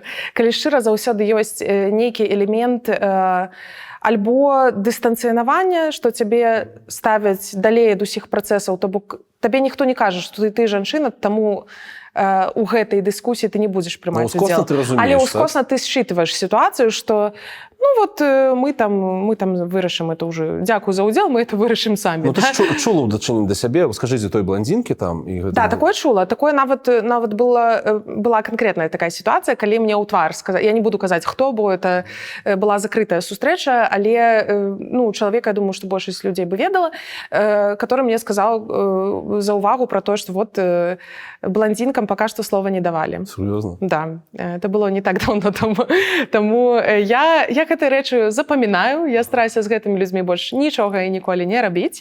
Але калі б гэта была гаворка пра нейкую важную, там, не знаю, важнае месца пад сонцам, то я б, канешне, гэта выносіла як публічную праблему нейкую і змагалася б за тое, каб заставацца ў гэтай прасторы. Але калі ў мяне ёсць выбар ці сысці з этой сітуацыі і больш ніколі не сустракацца з такімі людзьмі, ці там проста біцца галавой аб сцяну, калі мне не вельмі патрэбна вынік вось гэтай калабарацыі, то я лепш сыйду і захаваю сваю энергію. Таму вось тут ёсць такая мяжа. Трэба ведаць, калі змагацца, калі сысці і патраціць сваю энергію на больш разумныя і лепшыя справы. Ты тлумачыла, што шмат што тлумачыцца элементарным страхам мужчын перад моцнымі лідаркамі. Чаму так? Я думаю, што мужчыны проста не ўмеюць считваць, некаторыя мужчыны, не ўсе, некаторыя мужчыны не ўмеюць считваць нормы, да, нейкія, якія сёння з'яўляюцца нармальнасцю, да, як камунікаваць з жанчынай, што можна, што нельга. І не могуць проста, перасекшы вось гэтую мяжу, перайсці на новы нейкі фармат камунікацыі з жанчынамі, таму што ўсіх выхоўвалі у плюс-мінус аднолькавых каштоўнасцях, у аднолькавай культуры, там, дзе жанчына, гэта чалавек, якая мае іншую ролю у параўнанні з мужчынай. Яна таксама працуе, але яна адказвае за дзяцей, яна адказвае там за быт. Калі штось пайшло не так, вінавата яна, ён вінават толькі калі грошай няма. Всё астатняе вінавата яна. Ну вось і калі ты ў гэтай культуры расцеш, вельмі складана пазбавіцца багажу, які звязаны з культурным выхаваннем. Жарцікі, песні, анекдоты, все гэтыя рэчы, яны вельмі асядаюць у галаве, яны з табой жывуць усё далейшае жыццё. І мужчынам цяжка ў тым сэнсе, што яны не гатовыя змяняць вось гэтую сваю нейкую сацыялізацыю, культурную адаптацыю да новых нормаў. А жанчынам змяняць гэтыя нормы, нават калі яны былі ў падобных нормах выхаваны, даволі лёгка, таму што для іх гэта выгодна. Ім выгодна, каб іх больш паважалі, ім выгодна, каб мужчыны бралі на сябе больш хатняй працы і гэтак далей. І это справядліва. І гэта з'яўляецца коранем таксама феміністычнай ідэалогіі, феміністычнага разумення жыцця. Таму мужчынам некаторым, па-першае, складана проста зразумець, як яно тут працуе. Зноў ж такі, калі рабіць камплімент, калі не рабіць камплімент, а што тут я павінен зрабіць як мужчына, і як тут і ўзяць адказнасць, і не перасекшы мяжу, а як працуе это 50-50, як мне заставацца джентльменам, і калі я павінен плаціць, все незразумела, да? То бок, вось, напрыклад, некаторы новы наратыў, які я зараз назіраю, это про то, што жанчыны, которые раней пагаджаліся на 50-50, зараз кажа, што 50-50 у плане аплаты, да, 50 на 50% аплаты ўсяго, што гэта разбурае рамантыку ў стасунках. Няма ніякай рамантыкі, няма падарункаў, няма таго і таго. Мне падаецца, это крыху, ну, у сэнсе, таксама новая хваля такая, вось, калі жанчыны пачынаюць самі челленджыць, вось, ставіць пад пытанне некаторыя рэчы, звязаныя з традыцыямі культуры фемінізму. Вось, і мужчын таксама даволі складана счытваць эту сітуацыю, але паколькі жанчынам выгодней, ну, фемінізм, у прынцыпе, выгодны для жанчын. Калі б вы запыталі Льва Львовскага, ён бы вам таксама сказаў, што і для мужчын фемінізм таксама выгодны, эканамічна, да, у эканамічным сэнсе. У прынцыпе, усім добра, калі грамадства больш-менш гендерна роўнае. Вось. І чаму баяцца? Ну, таму што гэта сапраўды іншая канкурэнцыя. Вось праз гэту культуру, такую патрыархальную, больш кандовую, такую больш старую, савецкую, праз гэта многія мужчыны і не разумеюць, як гэта, і крыху пабойваюцца жанчын, таму што яны не ведаюць, што можна, што нельга. Яны не ведаюць, як размаўляць з жанчынамі, не ведаюць, як інтэграваць жанчын, каб яны адчувалі сябе роўна. У сітуацыях, калі жанчыны таксама не все, ну, у сэнсе, вельмі малая частка, я думаю, беларускіх жанчын адкрыта скажуць, што яны феміністкі. Спадзяюся, што эта колькасць жанчын будзе расці, але агулам пакуль што такіх жанчын мала. Таму не заўсёды ты ведаеш, окей, калі я зараз пачну вось у гэтай новай парадыгме размаўляць, жанчына можа быць это крыху па-іншаму ўспрымаць. Вельмі часта просто складана считаць сітуацыю. Чаму баяцца? Таму што жанчыны реально ствараюць канкурэнцыю. Мужчыны вельмі часта прывыклі просто ну, нейкія рэчы вырашаць праз персанальную камунікацыю. Ну, не знаю, может быть, не сходить у лазню, нейкая новая форма, да, вось гэтага сходить у лазню і выпіць водкі, может быть, сёння это нешта іншае, там, сходить на каву, сходить у рэстарацыю, просто за столом порішаць вопросики. Для жанчын вельмі часта гэта не так працуе. Жанчыне трэба за тыдзень запланаваць эту сустрэчу, поставить в календар, ведаць аджэнду, прийти, написать нотатки, потым написать фоллоуап і гэтак далей. Ну, это я не ведаю, это маё персанальнае, зноў ж такі, ўражанне, да, бо мы просто тут как бы шчыра размаўляем, этому няма ніякай такое тлумачэнне. А давай праз гэта паспрабуем скласці рэйтынг, чыноўніцкі рэйтынг беларускай мізагініі. Які быў твой топ-3? Слухай, ну я не ведаю, калі шчыра, мне падаецца, што на трэцім месцы будзе Качанова. На другім месцы... Слухай, ну не знаю, да любого чалавека можна взять. Мне падаецца, што плюс-мінус любога. Ну, на першым Лукашэнку трэба ставіць по-любому, да, таму што больш за ўсё гучна вось гэту заяву мы бачылі, чулі пра канстытуцыю не пад жанчын, яна паўсюль запомнілася, разлецелася па міжнародных выданнях і ўсё такое. І Качанова, таму што мы ведаем пра пазіцыю наконт таго, якая роля жанчыны павінна быць там на кухні, ўсё вот это нараджаць. Памятаеш з баршчамі, Ермошына? Ермошына, ох, ну... Мне падаецца, што нам люцей нават Качанавай выказваўся. Ну, вось на другім месцы хай будзе. я вяртаюся да гэтай перадачы, я на ёй, а ты там сказала, што ты хутчэй за ўсё не пабачыш вольную Беларусь, і яе пабачаць твае ўнукі. Ты працягваеш так думаць? Скажем так, может быть, это быў занадта пессімістычны прагноз, але моя планка чакання знізілася не моцна. Я думаю, что, окей, я не думаю, что я асабіста магу пабачыць квітнейшую там Беларусь у нашым разуменні, да, квітнейшую, у тым сэнсе, што там будзе абсалютная свабода і дэмакратыя. Што дае табе пры гэтым аптымізм? Ты працуеш Беларусь?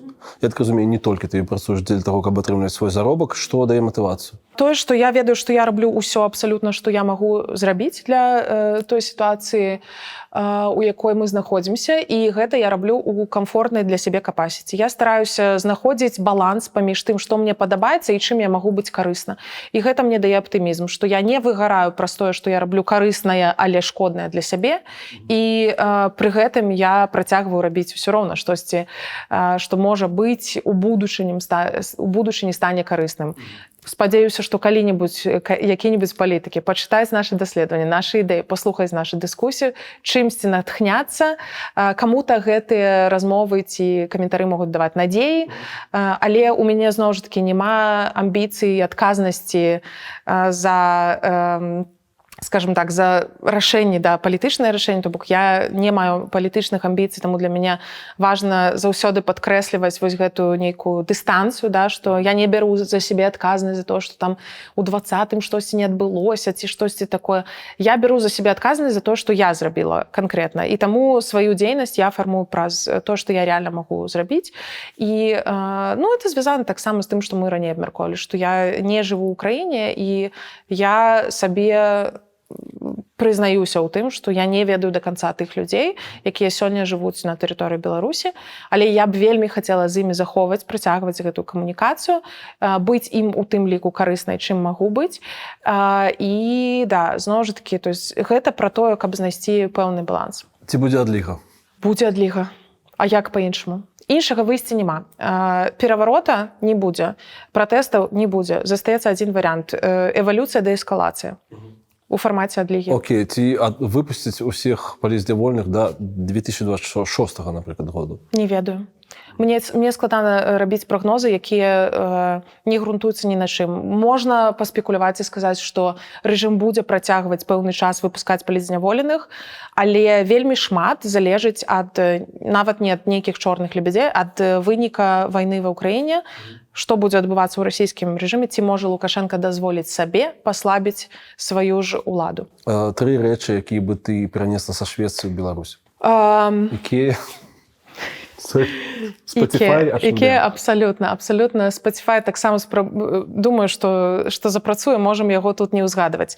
Гэта практыка дэкрэтаў для мужчын, у якой прыватныя кампаніі, не дзяржаўныя кампаніі, яшчэ даплочваюць мужчынам 10% за тое, каб іх матываваць, каб яны бралі дэкрэт.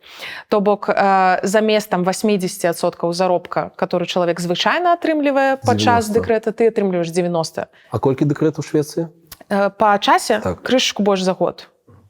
І таксама яго можна браць там, до 18 год. То бок я б хацела, каб вось гэтая практыка дэкрэтная перайшла і таксама стала культурнай сацыяльнай нормай у сэнсе у Беларусі. Гэта важна. Гэта дасць жанчынам больш эканамічнай свабоды, больш свабоды для рэалізацыі, для прадпрымальніцтва. Другое, мне б хацелася, каб адукацыя была сапраўды бясплатнай. Каб гэта адбывалася менавіта як у Швецыі. Ты прыходзіш у школу, ежу табе даюць бясплатна, табе не трэба здаваць грошы на шторы і на пылесос настаўніцы, на пабелку, на розныя такія штукі. Замест урокаў фізічнай культуры у цябе ёсць адзін раз аэробіка, другі раз тэатр, трэці раз хіп-хоп танцы, замест проста бегатні па зале. І ў межах гэтай адукацыі таксама у цябе ёсць варыянты, дзе ты можаш абіраць, што ты хочаш рабіць. Але бясплатная адукацыя заключаецца ў тым, што гэта выключае магчымасць для карупцыі, которую мы нават не ўсе асэнсоўваем як карупцыю. Ні штор, ні пылацмокаў, бясплатная ежа, бясплатныя тэхнічныя прылады, которые патрэбны студэнтам, бясплатныя сшыткі і ўсё астатняе. Это 2? Это 2. А 3? Да, докладно. І 3, ну, давай подумаем. Медицина у Беларусі, насамрэч, мне падаецца, што я можна падкруціць, і тут не абавязкова дакручваць да шведскага фармату, там таксама ёсць на што паскардзіцца, таму я бы сказала, што трэба проста палепшыць беларускі фармат. Можа быць, медицина — это не тое, што трэба забіраць. Ну і апошняе — здаровы стыль жыцця. У шведаў здароўе вынесена на абсалютна важнейшы ўзровень у працоўным кантэксце, у тым ліку. Працадаўца табе выдае кожны год грошы на тое, каб ты мог патраціць іх на масаж, на абанемент у трэнажорны зал, на басейн. Ты сам вырашаеш, як іх траціць. Гэта пэўнае такое забеспячэнне. Это нацыянальная праграма аховы здароўя такая? Да, усе працадаўцы, просто там ёсць розныя, як бы, розны памер. Звычайна гэта даволі невялікія грошы, але там, скажем, паўгады трэнажоркі ты можаш закрыць за кошт вось гэтай сацыяльнай падтрымкі ад працадаўцы. Гэта стымуляванне таго, каб ты клапаціўся пра сябе. Шмат практык працоўных, якія звязаны, што першыя 7 дзён ты не павінен працадаўцу прыносіць нейкую справку, даведку пра тое, што у цябе ёсць какие-то захворванні, ці это простыл, ці штось такое. Ты проста можаш хварэць 7 дзён без прычыны. І шмат іншых практык. Это звязана з працай, а другая рэч, которая тут важна, гэта ну, вось такі фіт-лайфстайл, калі людзі займаюцца сабой. Бегаюць, ездзяць на роварах, ходзяць у трэнажорку, ездзяць на лыжах. Это культура, у якой ты заўсёды стымулюешся клапаціцца пра сябе. А кажуць, суседзі вашы фіны шмат бухаюць. А ў Швецыі ёсць такая праблема? Бухаюць. Шмат. І пры гэтым кошт овер, да? Абсалютна. То бок мне падаецца, што ну, просто больш сабой займаюцца, чым бухаюць, магчыма. Працягваючы спорт, таксама цікавае пытанне. Я не хачу абясцэньваць ўсё, што мы з табой нагаварылі да гэтага, але адно з самых цікавых для мяне пытанняў. Ці праўда, што ты сотку прысядаеш? Правда. Чаму абясцэняць? Я вельмі гэтым ганаруся. Так. Конечно, присядаю, больш прысядаю, чым сотку. Ну, не намного, ну, там, на 2,5 з кожнага. То бок ты прысядаеш 105 на раз? Да. Я так разумею, што гэта нейкая частка твайго work-life balance, твоей барацьбы з выгараннем. У тебя, наколькі я разумею, нават все прапісана. То бок 4 трэніроўкі, абавязкова дазваляць сабе глядзець Netflix, ці я перабольшую? У меня не то, что все прописано, але у меня есть практика, что я стараюсь записывать у календар свае нейкія актыўнасці, не ўсе, хаця бы частку. Там, сёння трэнажорка, заўтра танцы, паслязаўтра там прагулка просто. Таму вось гэтай рэчы ёсць. І сапраўды, я бы не сказала, што гэта барацьба з выгараннем, таму што ў мяне шчыра, я думаю, што дзякуючы у тым ліку фізічным нейкім актыўнасцям, у мяне пакуль што выгарання такога чыстага не было. Я была на мяжы адзін раз у сваім жыцці, і я думаю, што спорт у тым ліку мяне ад гэтага выратаваў. Я заўсёды займалася чымсьці. Я танцавала, у мяне был амерыканскі футбол, я заўсёды хадзіла ў залю, і мне это просто падабаецца, каб падтрымліваць. Мне няма мэты па целу, у меня ёсць мэта адчуваць сябе класна. Жыццё маліна? Жыццё — это амерыканскі футбол. О, патлумач мне, калі ласка. Твае персанальныя дасягненні вельмі важныя, і на іх ты будуеш сваё жыццё, свой шлях, свой маршрут, сваю кар'еру. Але без тваіх персанальных дасягненняў не будзе камандных дасягненняў. Таму унёсак кожнага чалавека толькі павага да таго, што ў кожнага ёсць свае амбіцыі, і свая гонка за статыстыкай прыводзіць да каманднай пабеды. Прикольно. Дзякуй вялікі. Дзякуй. Вялікі дзякуй, што глядзелі гэтае інтэрв'ю до конца. Калі у вас есть магчымасць, калі вам гэта бяспечна, калі ласка, падпішыцеся на наш канал. Ён называецца «Жыццё маліна». Таксама, калі ёсць магчымасць, калі бяспечна, падпішыце наш сайт-праект, які называецца «Загляне сонца». Слава Украіне, жыве Беларусь, разыходзімся.